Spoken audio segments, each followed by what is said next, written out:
कृषि कानूनों की वापसी पर जहां किसानों में उत्साह देखने को मिल रहा है, जहां सिंघू बॉर्डर पर भंगड़े डालकर मिठाइयां बांटकर किसानों ने खुशी मनाई है, तो वहीं दूसरी तरफ कृषि कानूनों की वापसी पर कांग्रेस नेता राहुल गांधी ने एक नई मांग उठाई है। उन्होंने कहा है कि कानून वापसी और नरेंद्र मोदी ने संबोधन में ये माना है, ये स्वीकार किया है कि उनसे गलती हुई है। वो कहते हैं कि अगर उनसे गलती हुई है तो आंदोलन के दौरान शहीद हुए किसान के परिवारों को मुआवजा जरूर मिलना चाहिए। इसके साथ ही उन्होंने केंद्र सरकार पर तंज कसते हुए और कौन कौन से सवाल उठाए हैं और तंज कसा, आइए सुनते हैं विस्तार से। नमस्कार।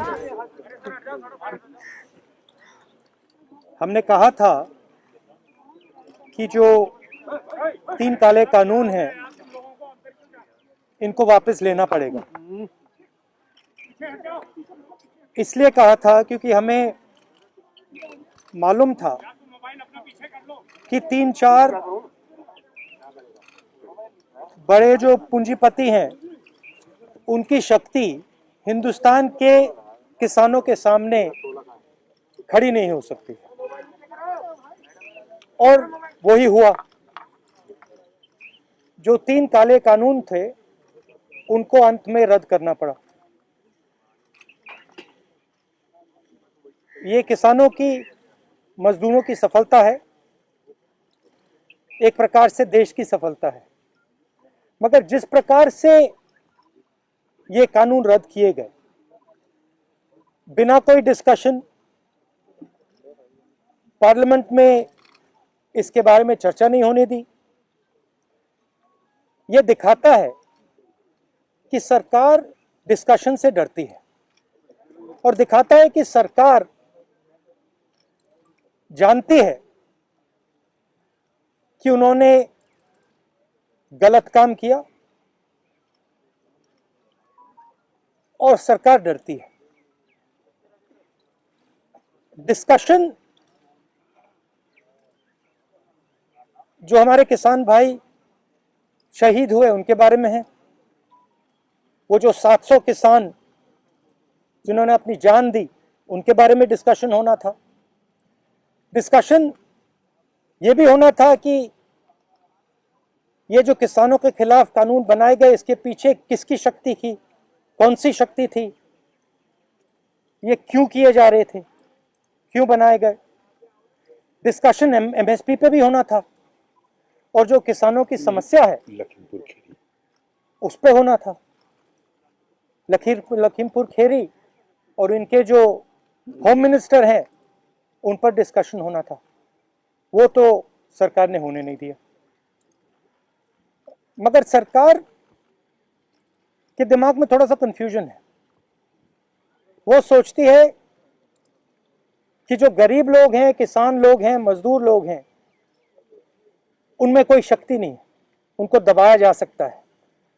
और इस एपिसोड ने यह दिखाया है कि किसानों को, मजदूरों को, गरीब लोगों को, कमजोर लोगों को हिंदुस्तान में दबाया नहीं जा सकता। अंग्रेजी में बोल दूं? We had mentioned earlier that the farm laws would have to be withdrawn, and we had said it because we understood that the might of 3 or 4 large crony capitalists cannot stand against the might of the Indian farmer and the Indian laborer, and that has come true. What is unfortunate is how the bills have been repealed without any discussion, without any conversation. We wanted to have a conversation about the forces behind these bills, because these bills do not just reflect the view of the Prime Minister. These bills reflect the power behind the Prime Minister, the power of people and forces behind the Prime Minister, and that is what we wanted to discuss. Who actually is behind these 3 bills? What are the forces that are behind these 3 bills? We wanted to discuss MSP. We wanted to discuss Lakhimpur Kheri. We wanted to discuss the 700 farmers who died in this agitation. And unfortunately, that discussion has not been allowed. This is a reflection of the fact that the government is terrified of having this discussion. The government wants to hide. The government does not have the guts to stand up for its actions. And this is quite unfortunate.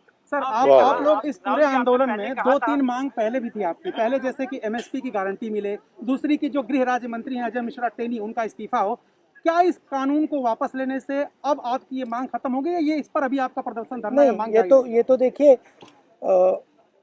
ये जो 3 कानून थे ये किसानों पर आक्रमण था, मजदूरों पर आक्रमण था, मगर किसानों और मजदूरों की जो डिफिकल्टीज है, मुश्किलें हैं, वो एमएसपी, कर्जा माफी, वो लंबी लाइन है, लंबी लिस्ट है, और वो अभी तक मतलब उनकी मांगे हैं और उनका हम समर्थन करते हैं। सर बीजेपी का ये कहना है सर कि जब प्रधानमंत्री ने राष्ट्र के नाम संबोधन में माफी मांग ली और अब जब तीनों कृषि कानून वापस हो गए लोकसभा और राज्यसभा में, तो डिस्कशन की जरूरत क्या है?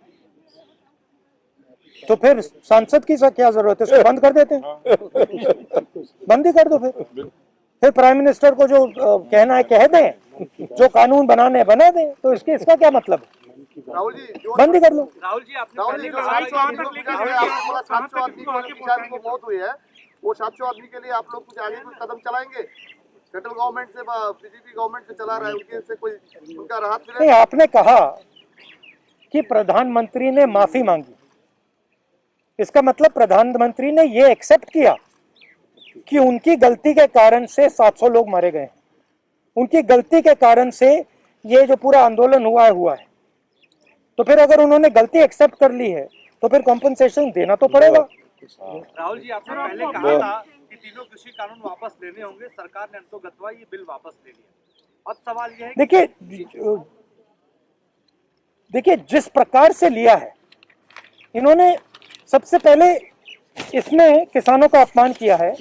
उन्होंने कहा है कि थोड़े से किसान के संगठन, सेक्शन, एक सेकंड में पढ़ लेता हूं। एक group of farmers are protesting against these laws. ये कोई ग्रुप नहीं है, ये हिंदुस्तान के सब किसान हैं। पहले आपने इनको खालिस्तानी कहा, अब आप इनको ग्रुप ऑफ फार्मर्स कह रहे हो। ये ग्रुप ऑफ फार्मर्स नहीं है, ये हिंदुस्तान के सारे किसान हैं, और ये समझते हैं कौन सी शक्तियां इन पर आक्रमण कर रही है।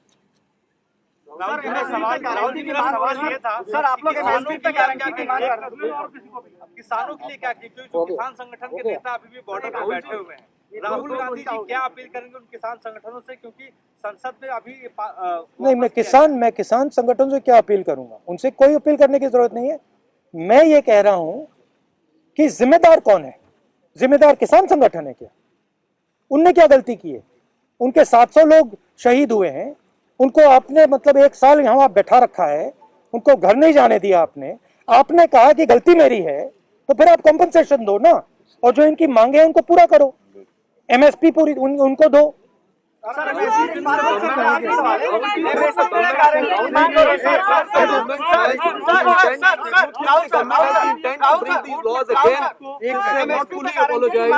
भैया देखिए, रुकिए ना भैया, आपने पूछ लिया, अब बाकी लोग भी बैठे हैं यहाँ पे।